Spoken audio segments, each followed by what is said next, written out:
Good morning.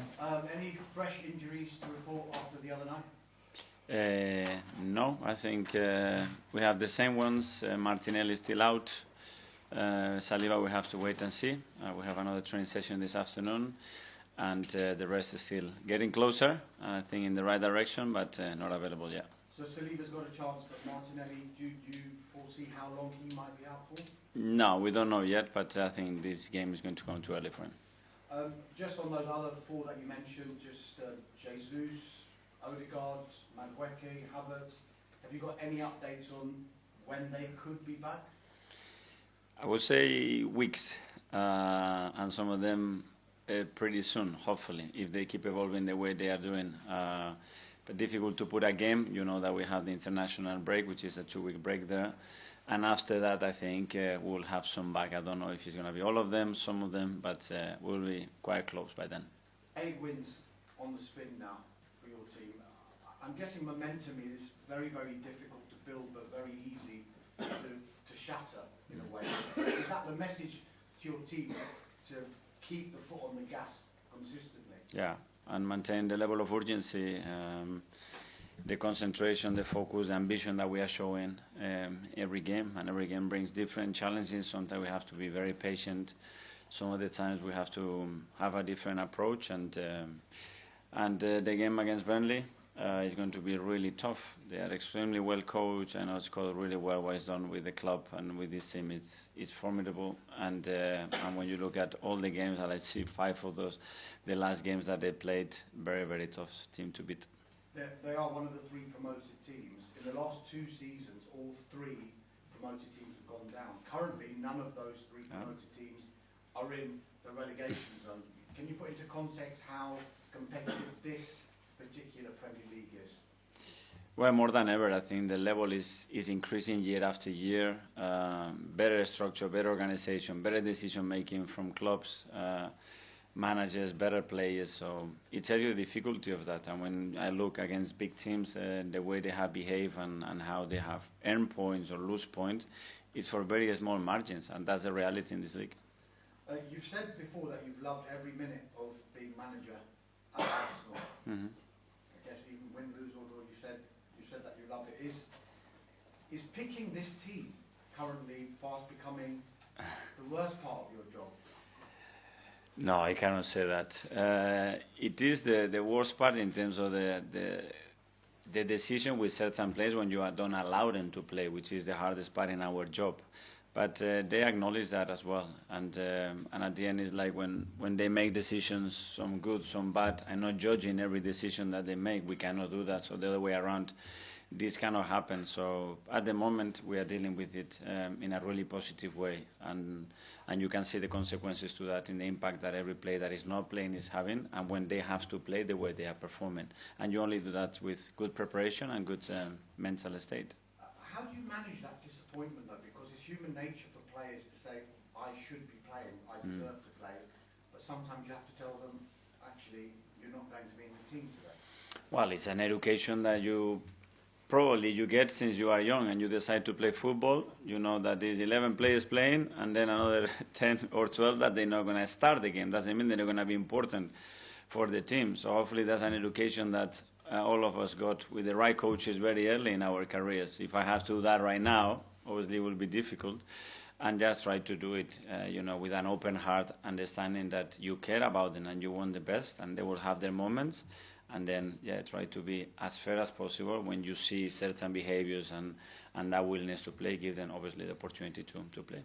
Final one for me, Mikel. It's often said a team reflects their manager. When I'm watching Arsenal now, they look calm and controlled.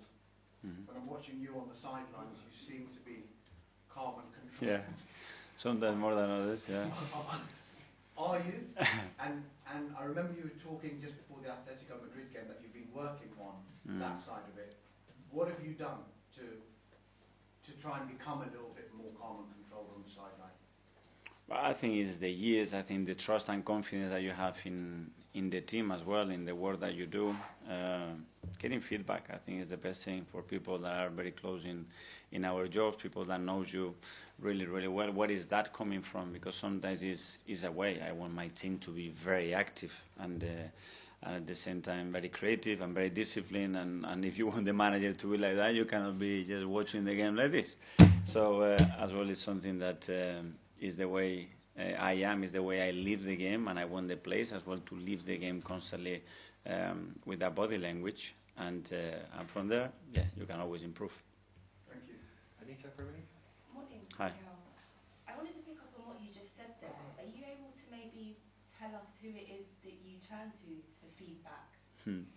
No, a lot of people, some of them you know, and I cannot say it here, but it's just that, you know, and the good and the bad, all the ideas that they can bring to make us better. People that have a different perspective, they're not with us every single day, and probably that's the people that has the more clear picture about looking at things with a different idea or perspective to help us, not only me, but all the coaches, and for sure the players as well.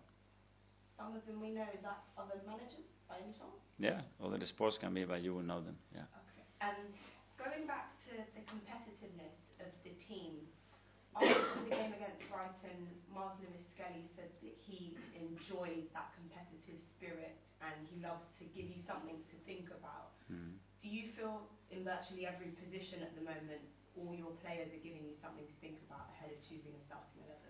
Well, that's what we want to create. If we want to get the best out of all of them, those standards have to be set in training. And if you don't have that in training, very difficult to replicate it during matches. So this is the balance between the competition and the cooperation between the players as well, to understand their role on the day and what they have to do. But I love that spirit. Scott Parker was also very complimentary about you. He said that it's an exceptional, well-oiled machine when it comes to talking about Arsenal. Do you feel the team is a well-oiled machine, or how far are they away from being that? Yeah, I think we are able to dominate a lot of aspects of the game. We can, of course, improve in many of them still, and that's a constant evolution as a team. But the more resources and the more things we can dominate throughout a game, especially in the Premier League, the better chance you have to win games. Thank you, Mr. Thank you. Ian, talk to me. Hi, Miguel, how are you? Very good, thank you. As we sit here right now, we don't know when your League Cup quarter-final with Crystal Palace is going to be played, because there is, to put it mildly, a pile-up of fixtures. Not on Christmas Day, I think. It's an option. Christmas Eve. It's an option. Okay.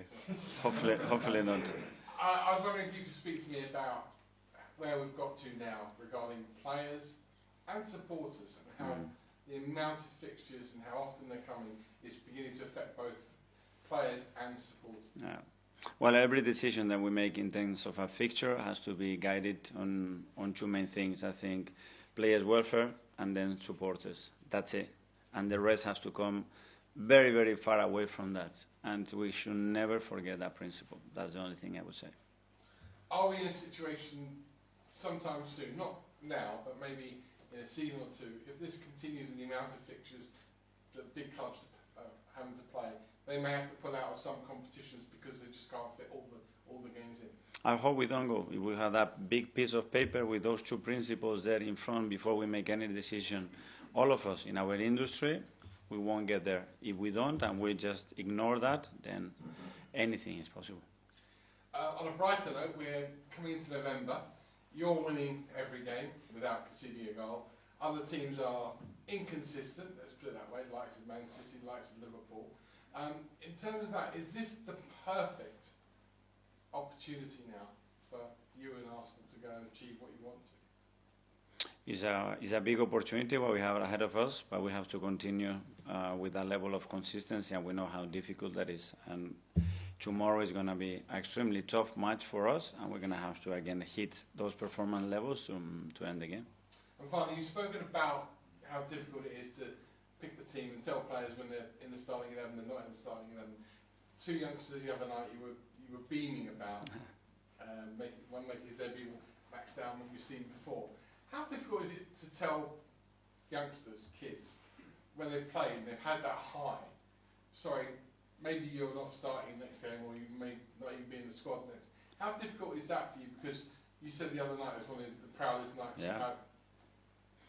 Well, when you're delivering good news, it's so easy and it's so wonderful, and you get an incredible reaction. But you have to be prepared in our job to give all the kind of news and messages sometimes. And it is for the best for the team and maybe not for the best of the individual. But you never know, because some decisions that at the time you think they are not good for you, they become the best decision for your career. And I have experienced that myself. So take them, make the most out of them, and we'll see what happens next day. Tom for London. Hi, Phil.